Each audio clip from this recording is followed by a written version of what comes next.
পবিত্র রমাদান মাসে শয়তানকে বন্দি রাখা হয়, অথচ আমরা গুনাহ ছাড়তে পারি না। রমজান আসলো, শেষ হলো, আমাদের মাঝে কোনো পরিবর্তন দেখি না। এর বড় একটি কারণ হলো আমাদের নফস। এই নফসের প্রধান চাহিদা হলো তিনটি: খাদ্য, আরাম আর কামনা। আপনি যত বেশি তাকে তৃপ্ত করবেন, সে তত বেশি শক্তিশালী হবে।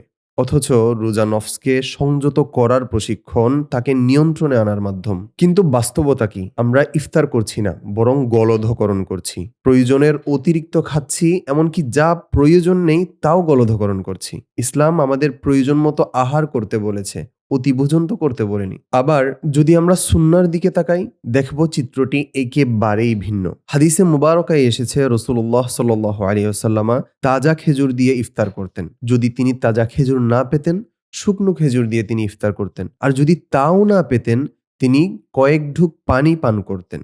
আল্লাহু আকবার! আমাদের ইফতারের টেবিল খাদ্যে পরিপূর্ণ। আর নবীজি সাল্লাল্লাহু আলাইহি ওয়াসাল্লাম, যিনি দোজাহানের বাদশাহ, তার ইফতার ছিল অতীব সরল, একেবারেই বরকতময় এবং সংযমপূর্ণ।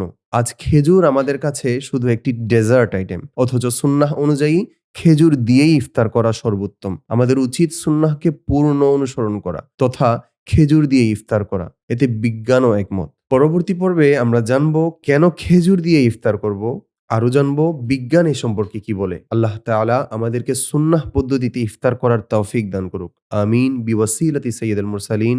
আসসালামু আলাইকুম ওয়া রাহমাতুল্লাহি ওয়া বারাকাতুহু।